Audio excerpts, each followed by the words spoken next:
It's a mess. Apparently, a lot of clubs are doing this because of Brexit and the limitations of signing under 18 players. So they're going to sign them for foreign clubs and then transfer them, in inverted commas, when they get over 18, when they haven't got the limitations. Well, Leicester did that with us. Yeah. And he didn't even want to Rotherham, did he? No. I thought Liverpool had done that with Southampton. We seem to be getting so many of their players. Yeah. Definitely with some now. I think we'll give them back. Is it still a fact that United have got more points than Liverpool since Christmas? Yes. Yeah. Is Everybody that has. Is that Everybody has. Wow. That's an amazing stat. I don't know where I heard it, but I just couldn't. No, it's true. It's true. Biggest implosion known. It's the only time we've got six in a row. You've been reading my notes, Chris. That's what it is. Well, I'm always updated by your notes, though. I'm always better for reading your notes. Right. Okay. Let's get cracking, chaps. John, anything to tell us about anyone? Well, I suppose the major bit of news is poor old Cyril and Anita with their flood. He had a tap replaced a few months ago. That's the last plumbing they had done. And all of a sudden, in the last few days, they found an accumulation of water in the bathroom. Had a plumber in, found that it had seeped. They live in a bungalow. It's seeped over about 40% of the bungalow so far. So they've got to have major work done. The insurance company have offered them a hotel, not a complete hotel, probably just a room in one. But Cyril don't want to move, understandably, just don't want to move. He's happy where he is in the conservatory, looking over Longin to Keith's house, Keith's bungalow. So in about 3 weeks' time, they'll have the work done, but it'll be several weeks of muck and noise. But that's what, Cyril don't want muck and noise. We don't want to move out. But so it's traumatic for the pair of them. Well, was it linked to the plumbing work done in earlier on? You implied, John, that they had a tap fix and that was the cause. Was that the cause? Well, who knows? But the start of the leak was beneath the sink, in the piping beneath the sink. So there's a good chance it was, but the fellow who did it's taking no responsibility. And it is covered by insurance, but you've got 350 quid excess to pay. But it's just for the couple in the late 80s. Yeah, you don't want it. Yeah. You don't want it. I don't want it. They don't want it. It's a horrible thing to go through. Horrible. Does it need done with anything, John? Not that I know of yet, Dave, but I'll let you know. I'll let people know if there's anything that can be done. Yeah. I've offered our help. I've said that they can move into Keith's loft. Right. So watch this space. They're going to be a while just having blowers drying it out. Yes. Because I once had a leak and it was 2 weeks just drying it out before they even start the work. Yeah, you're right. Anyway, other than that, if it's got into plaster, it'll get down site longer than that. It'd be nice to have some news, and I could give you some good news, like Keith won the lottery or something like that. No, unfortunately not. Oh, United My dear Mother Mary won last week on the Sheffield United draw. Did she? What did she win? £10. Whoa! And better than kicking teeth by Skegness donkey. She's going to buy 3 players for Sheffield United. You could get 5 at Wednesday. Yes, Big Paul. Yes. Last Tuesday afternoon, I was in Sainsbury's and I was talking to Tricia, and she sends her best wishes to everyone. Oh, good. Okay. You've been stalking her again, Paul. Yeah, Pardon? You've been stalking her again. I was following her, yeah. You got me back to right, yeah. Yeah. Brian, Hello. I don't know if this is good or bad, but we can't see your face because there's too much light behind it. Yeah, Looks like a Japanese kamikaze pilot. it's a curtain job. It's a curtain job. I'll try and move. Curtains. That's it. No, I've relocated this Oh, week. much better. No, Oh, go that's back. better. Go back. I can see you. right. It looks like he's just gone to look at VAR, doesn't he? Right, we'll move on.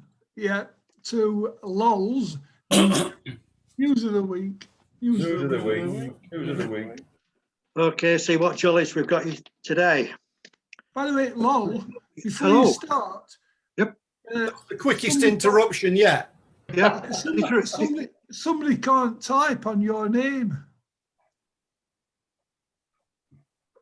So we can't type on your name. There's too many letters. What are you on about? What's it all about, Keith? Wait, it says LOL guide into LOL git. Oh. Oh, Practicing. Yeah. Okay. You can fall out with people. You can fall out with people, Keith, you know. can we just settle for 5 minutes? That really has taken me quite badly, that one. Sorry, LOL. Yeah, That's all right. That's the yellow card. That is you're the nothing yellow like card. a guide. I think it's a straight red, John. Yeah. Well, no. His first warning. I'll give him a yellow. The black eye. There in his shirt. Right, we're going to Rugby Union. Now, the Rugby World Cup 2021 is set to be postponed until next year, following a recommendation by the governing body, World Rugby. The tournament is currently scheduled to be held in New Zealand between 18th of September and the 16th of October this year. A final decision is expected after the Rugby World Cup Board and the World Rugby's Executive Committee consider the recommendation at a meeting being held today. Now, another little item on Rugby Union. Now, England and Wasps flanker Jack Willis could be out for up to a year after having surgery on a medial collateral ligament injury in his left knee. The 2019-20 Premiership Player of the Season sustained the injury during last month's Six Nations win over Italy, in which he was treated for 10 minutes before being carried off on a stretcher. Horrible. Horrible. Just a bad injury he's got, yeah. Oh, it's a horrible injury. Now we nip on to boxing. Now, Anthony Joshua and Tyson Fury have agreed to a world title unification fight, says promoter Bob Arum. The all-British bout between 32-year-old WBC champion Fury and 31-year-old Joshua, who holds the IBF, WBO and the WBA titles, will see all 4 belts contested for in a heavyweight fight for the first time in history. A little bit on Formula One. Now, Roman Grosjean suffered an impact of 67 G in his fiery crash at the Bahrain Grand Prix, according to the official report into the incident. Analysis by governing body the FIA has identified more than 20 areas in which safety can be improved, and these include changes to the cars, the barriers, the circuits, driver safety equipment and medical response. A little bit more on Formula One. Sebastian Vettel says he is excited about starting work with his new Aston Martin team. The 4-time world champion said he had high expectations as the Aston Martin name returns to Formula One for the first time in 60 years. Any comments on anything so far? No. Does it have an ejector seat? That Rugby World Cup isn't it the Women's World Cup that they're delaying? This is the men's. Isn't it the Women's Rugby World Cup they're delaying? It's not the men's for sure. Men's. It can't be because it's too soon since the last one. Yeah. I think it's men's. I don't. Nah, it's too soon. Okay, we'll cut it into a half time. Horse racing. Now, jockey Holly Doyle equalled her own record of winning 5 races at one meeting last Wednesday. She notched up 5 consecutive victories at Kempton at combined odds of 2,521 to 1. She looked set to claim a historic 6th win in the final race, but was overtaken by the favourite in the closing stages. A little bit on athletics. Now, racing for the first time in 6 months, Mo Farah opened up his Olympic season with victory in the inaugural Djibouti half marathon. The 37-year-old, who will defend his 10,000 metres title for the second time in Tokyo this summer, won in 63 minutes, 7 seconds. His training partner, Belgium's Bashir Abdi, finished 4 seconds behind him. If anybody wants to know where Djibouti is, it's a small country in East Africa with a population of less than 1 million. Yeah, Paul, is that a good time, or it strikes me as being a slightly slow time? It is, yeah. The world record at the moment is just under 59 minutes. Right. Thank So you. he's miles off at the moment then. I can do that for 5K. It'll be very hot and steamy there, though, won't it? Yeah, yeah. 4 minutes is a lot, though. Bit like John's bathroom. What do you know about my bathroom? Hot and steamy. Thank you. You've been there, Dave. Yeah.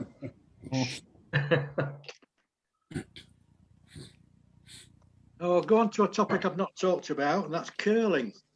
That's not me and Keith going at barber shop. That is definitely a first. The Scotland skip, Eve Muirhead, is grateful for the chance to compete after the Women's World Curling Championship was rearranged for next month in Calgary, Canada. The 14-team event, originally scheduled for Switzerland in March, was cancelled because of the COVID pandemic. It will now take place as part of the Calgary bubble that also includes the Men's World Championships. And a stampede. You're back to your Cowboys again, Camping John. to get there. Yeah. Woohoo!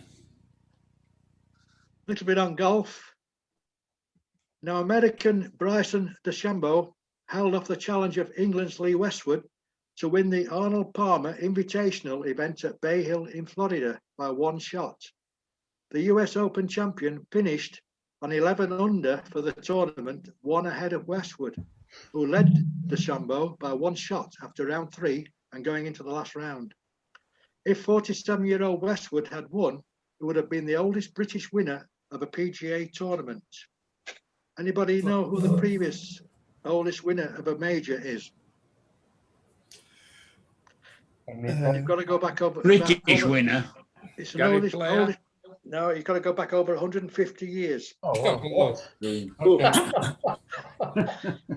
Currently, WG Grace. Yeah. currently, the oldest British winner of a major is Old Tom Morris, as he was known. Back Old in Tom Morris. 1867, now. at the age of 46 years, 99 days. Wasn't there Sounds a like young something to add to Tom Morris Blackadder. as well? Yeah. Yeah, there was. The That's title why it of was it. called Old Tom Morris. There was a young Tom Morris as well. And finally on golf, some people are beginning to wonder if DeChambeau's mighty hitting is going to spoil the game. But it's all part and parcel of golf. Got to do what they did with javelin and change his clubs. Change the javelin, change the clubs. Still got to hit it straight, haven't you? Yeah. Yeah, that's true. Won't it be the ball that they'll change though? No, they'll carry on. They said the same when Tiger Woods was knocking it many a mile as well. Yeah. They said they were going to change the length of the clubs. See? Maximum length of the club. Yeah. But Westwood said he got no complaints about playing against him. Yeah. That's what they did with tennis though, isn't it? They changed the balls that they can play with that don't go as fast. Well, they do. But the rackets changed substantially, didn't they, over the years? Right. Up onto cricket now. Oh, don't. Now, Yorkshire have signed New Zealand one-day specialist pace bowler Lockie Ferguson for this year's Vitality Blast.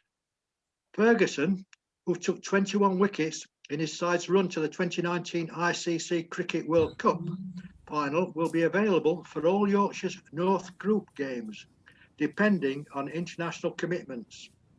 Coach Andrew Gale says the 29-year-old brings an X-factor pace.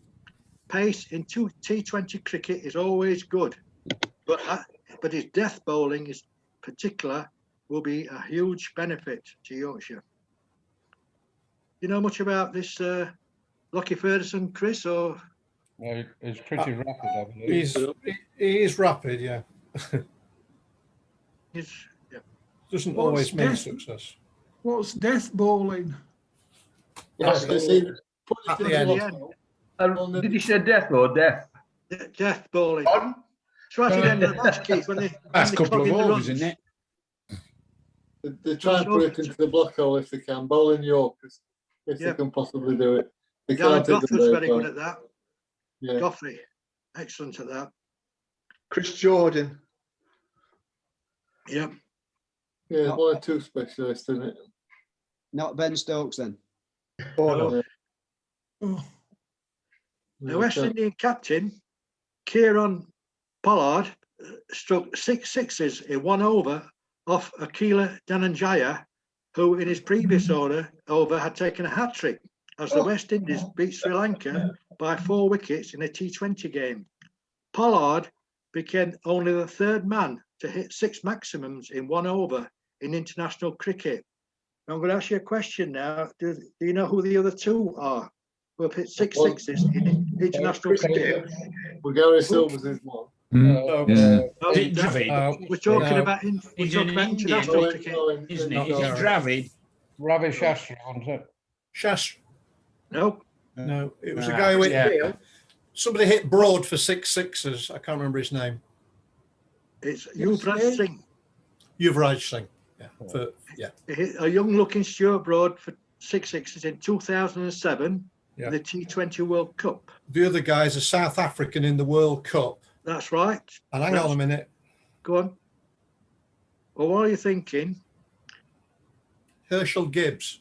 That's correct. Oh, well done. Do you know who they were playing? Holland. That's correct. And the bowler? Pardon? The bowler was very disappointed. So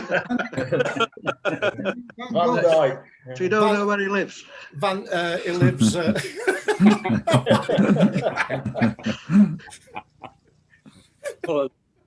Going back to Yuvraj Singh, he's also got the fastest T20 50 in 12 balls. Does anybody know who's got the fastest ODI 50? What's ODI? ODI, what's that? Must be Big Paul. Hit him, Paul. Hit him. It's, I know it, but I'm not telling you. Okay. I'll try Owen Morgan. No, he's a South African. All right. A.B. de Villiers. South African. Oh, de Villiers. A.B. de Villiers. Van der Morgan. 16 balls it took to get that 50 in January 2015 against the West Indies. Now, unfortunately, we'll talk about England. Now, England's series defeat in India was sealed with yet another abject batting collapse on the 3rd day of the 4th test in Ahmedabad. Needing 160 to make India bat again, England's batsmen had no answer to the spin of Axar Patel and Ashwin, who took 5 wickets each. Only Dan Lawrence of the English batsmen came out of the game with any credit, as he followed up his 46 in the first innings with a composed knock of 50 in his second innings. With this emphatic series win by 3-1, India are now once again on top of the Test team rankings. Now, I've got lots of stats about this match. No. No. And a lot of records have gone and gone. Well, Now, you look- bearing in mind, this is a 4-test series, not a 5 or a 6 test match series, it's 4. England had 4 all-out totals of under 150 in a test series for the first time since 1909, and that was against Australia. Ashwin is the first player ever to take 30 wickets and score a century in a 4-match test series. Can you answer the phone, please? Hey, stop ordering people about. He's also the first Indian to take 30 or more wickets twice in a series.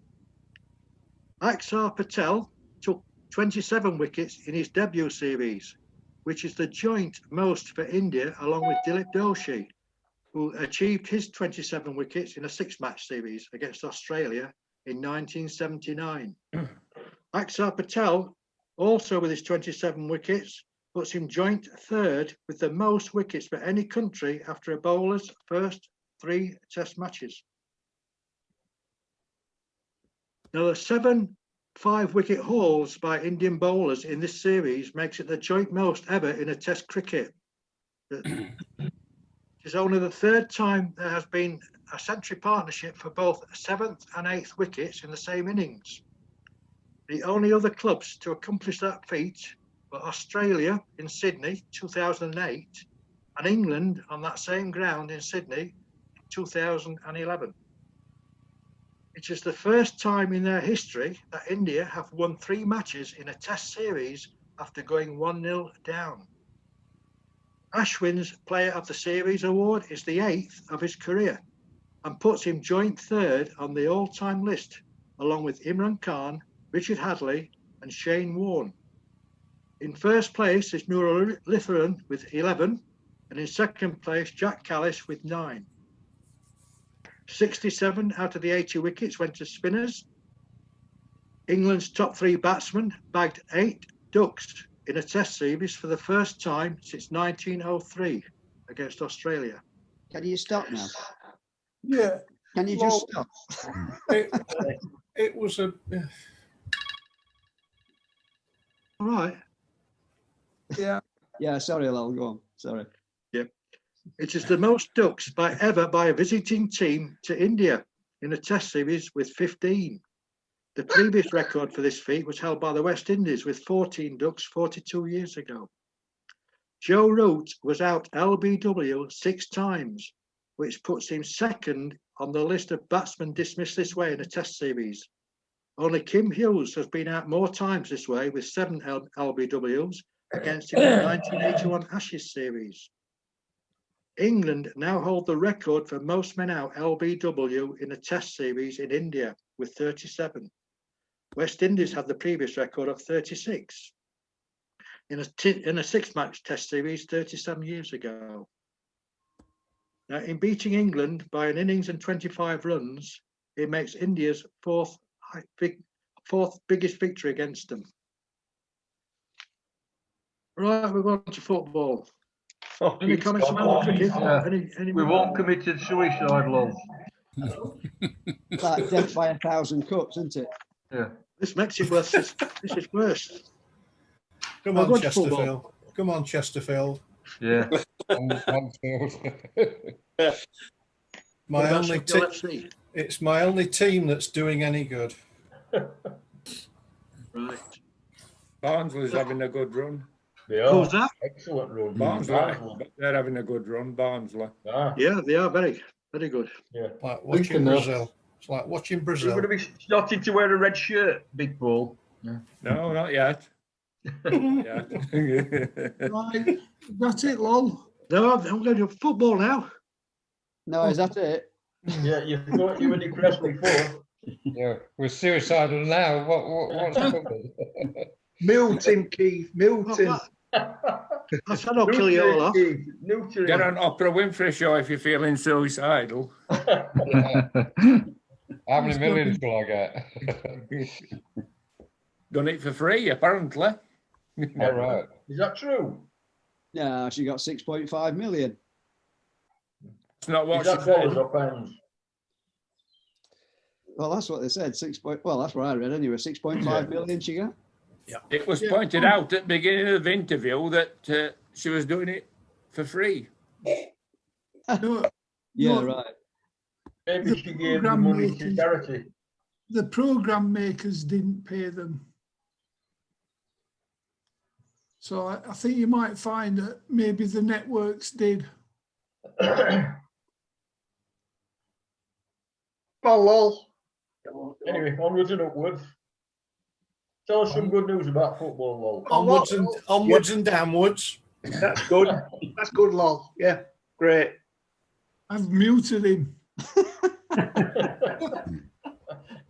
Don't be cruel. Come on, lol. Where's he gone? Is it? This is better than normal. We know you're there, I lol. heard so much good Come out from news. that settee. Never heard so much Asking him to good news. unmute yourself. That's it, Ray. Right, I'll not forget this, Keith. Now, going on to a serious note on football, the death has been announced of former Manchester United and Liverpool inside forward Phil Chisnell at the age of 78. Making his Manchester United debut in 1961, he was in and out of the team and didn't hold a regular place in the side till 1963-4 season.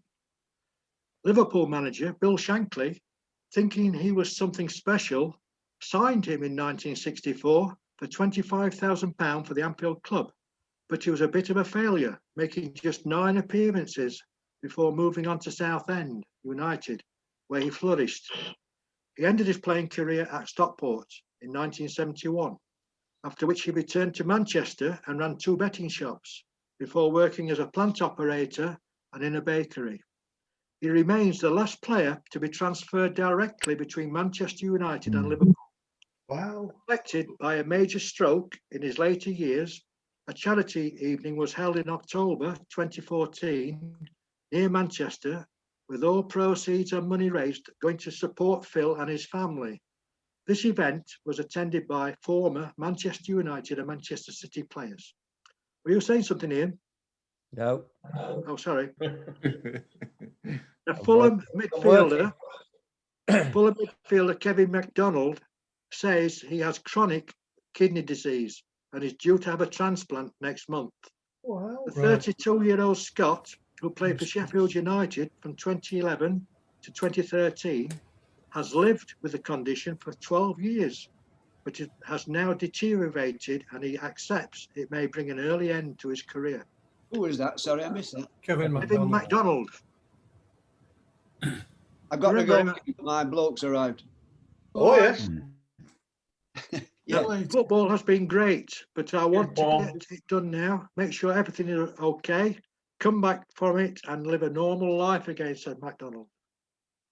Lol, I've just sent him a get well note. Literally, I've just posted it to send good wishes to him. You were a good player for United, I thought. He was an extraordinarily good player. We started one season with him. He was man of the match, won the game, and then we sold him. Yep, for a pittance. There we go. But to be fair, United didn't have much say in the matter. It's always the same, Keith, always the same.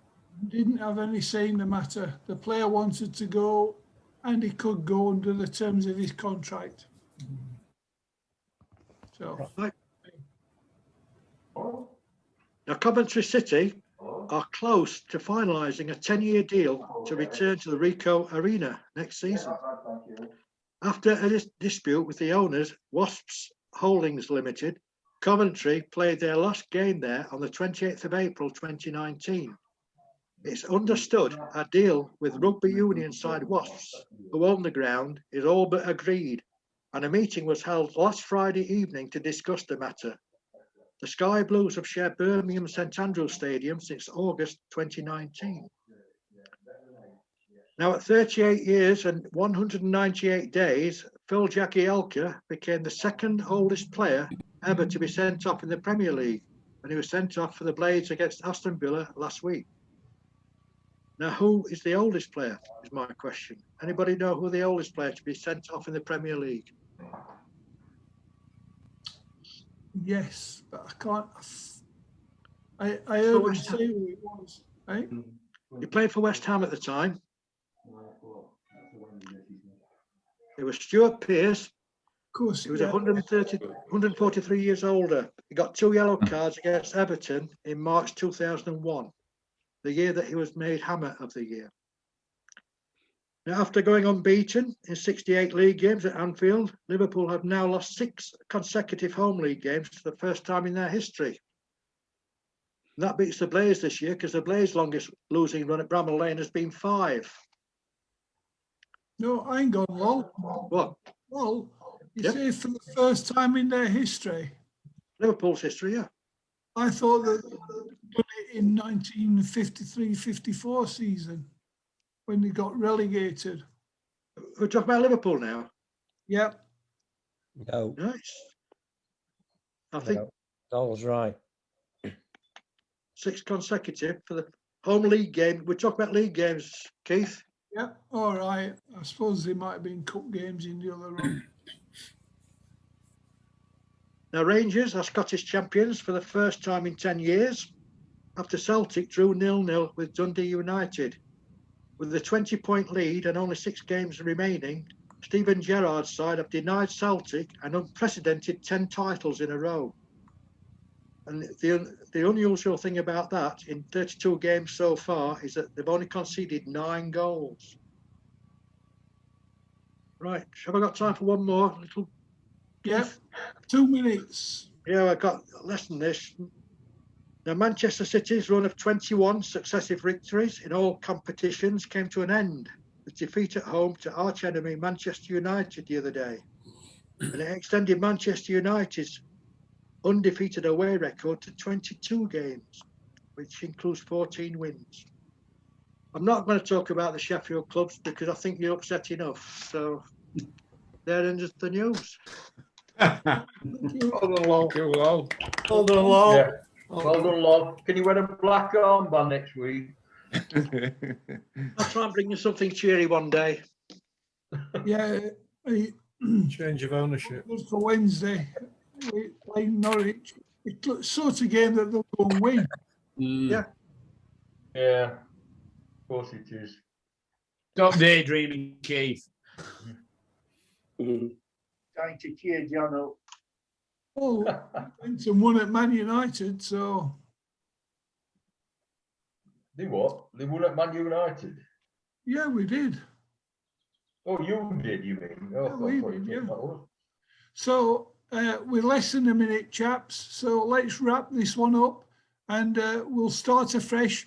We're going to have John talking about Wednesday and we've got Chris talking about a cricket event. So amongst other things. So we'll see you in a few minutes. Bye bye.